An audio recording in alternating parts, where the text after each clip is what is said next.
May promo pala ngayon yung Ocean Park na 2 for 399 Hong Kong dollar. So, syempre, hindi magpapahuli ang mga person dyan. Kaya naman, iikutin natin ang Ocean Park this 2026. Hello everyone, this is here who's living my life in Hong Kong. Apat nga kami magkasama ngayon dito sa Ocean Park dahil partner-partner nga. Dahil yung nakapromo is kailangan dalawa, 2 pair for 399.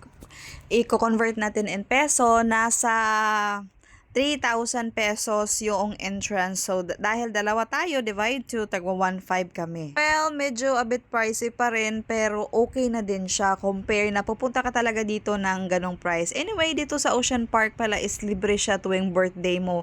Magpunta ka lang dito, ipapresent mo lang yung ID mo. Kaya nga lang sa sitwasyon namin hindi din kami nakakapunta tuwing yearly birthday dahil minsan yung mga birthday natin natutuon din sa weekdays kaya hindi tayo makapunta dahil meron tayong work. And ngayong punta nga dito, fourth time ko na, 'di ba? Ang dami na pero hindi pa rin nagsasawa ang person at yung mga kaibigan ko nga dito is first time nilang magpunta dito sa Ocean Park.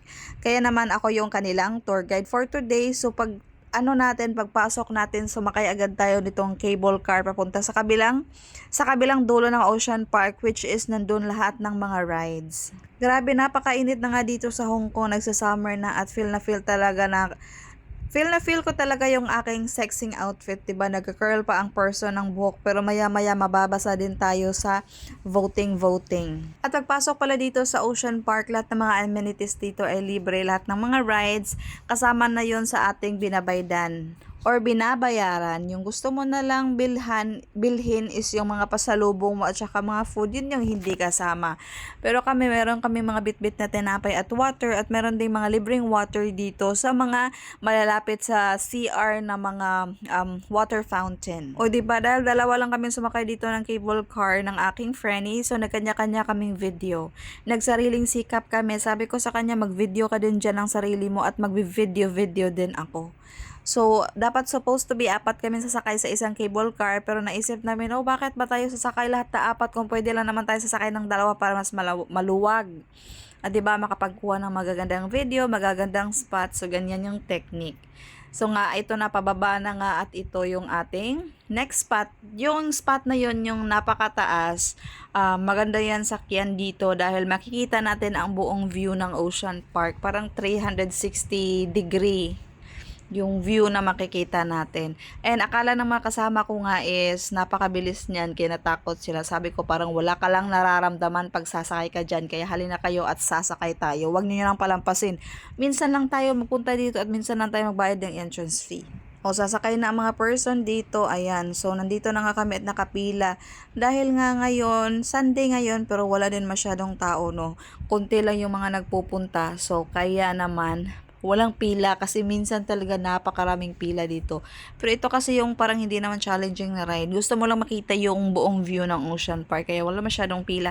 But the other rides is gusto grabe yung pila, aabot ng 1 oras sa pagpipila lang. So anyway, pag akyat na ito, parang wala ka namang nararamdaman, no? Parang hindi ka lang sumasakay. So ito na yung makikita natin. Makikita natin yung view ng Ocean Park. Tingnan nyo, napakaganda. Napakalinaw ng bukid. Oh my God, tapos na kami doon, napakabilis.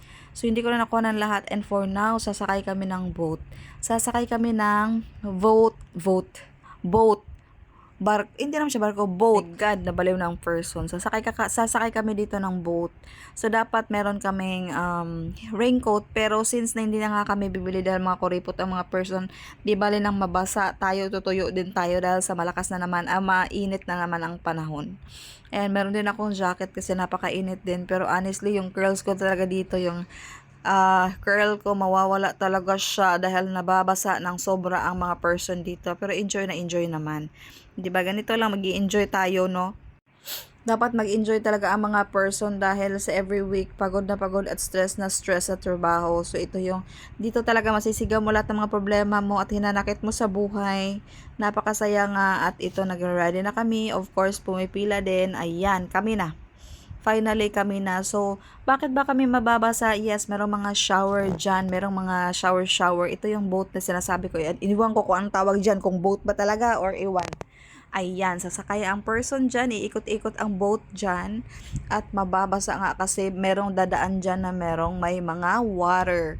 marang showered water. So, dyan sa bagong picture, fresh pa. So, hindi ko na pala napakita yung nabasa kami, wala na. And ito naman yung next spot namin, yung train. Napakaganda nito at kami nga yung sumakay na nasa pinaka-front talaga at feel na feel ko talaga. So, habang nagpipila kami, mga mahigit 1 oras din yung aming pila. Grabe, ang haba ng pila talaga. Mababaliw ka talaga. Pero since wala tayong choice, kailangan natin sulitin ang ating bayad dito. Kaya pipila tayo hanggang 1 oras. Ayan, malapit na nga kami pagkatapos nila kami na. Ayan, ito, patawa-tawa, excited. Of course, excited ako kasi ilang beses ko nang nakasakay dito yung mga kaibigan ko. Medyo kinakabahan yung kaibigan kong isa. Parang surrender, parang mag-ano siya, retreat. Ay, anong tawag nun? Yung parang ayaw yung sumakay. So, ayan na nga. Bubukas na mamaya dyan at kami na. It's our turn after finally mga mahigit 1 oras sa pagpipila. Ayan pa yung isa naming kaibigan na kasama. Ayan, so kami talaga dyan yung magda-drive. Kami yung nasa front. And sabi ko nga sa kaibigan ko, nako, huwag dapat tayong matakot, huwag kang matakot. Itaas mo yung kamay mo, sisigaw lang tayo, ganyan, ganon. Ayan, so ayan, nagpicture kami ng mabilis at saka bawal kasi dyan magdala ng cellphone. So ganyan pala no, kami yung nasa pinakaharap and hindi kami din naka-video kasi nga bawal magbitbit ng cellphone. Pero hindi kami natatakot dyan at super chill lang kami at tinaas ko namin yung aming mga kamay habang umaandar yung train at napakalakas. So this one is a mini train lang pala. So ganyan yun, itsura niya. Tapos na kami sumakay dito and then pumasok kami dito sa Penguin. So dito sa Hong Kong talaga or saan man, China, Hong Kong, magsasawa ka talaga kakapanood ng mga penguin. Syempre, dinala ko dito yung aking mga friend para ipakita sa kanila yung penguin. So, ganyan. Ganyan ka beautiful, ka prettyful ang penguin. Ayan, naglalangoy-langoy siya dyan. Ang taba niya, ang sarap ihawin. Yan. So, dito konti lang yung penguin compare doon sa mga maraming places na napuntahan ko na napakaraming penguin. But still, napaka-cute talaga nila, nakakawala ng stress. Ang sarap-sarap kurutin, iwan ko na lang, ang taba-taba. Tsaka ang takaw-takaw. Grabe kumain ng isda. Ayan.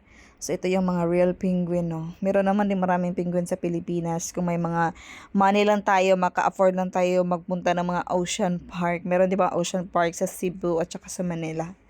So, ayan na. Kasama yung mga friend ko dyan. At yes, tuwang-tuwa naman sila at happy-happy naman sila.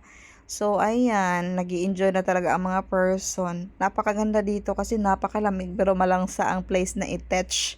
Malangsa, parang, iwan, parang talaga siyang, mas smells like fish, like that.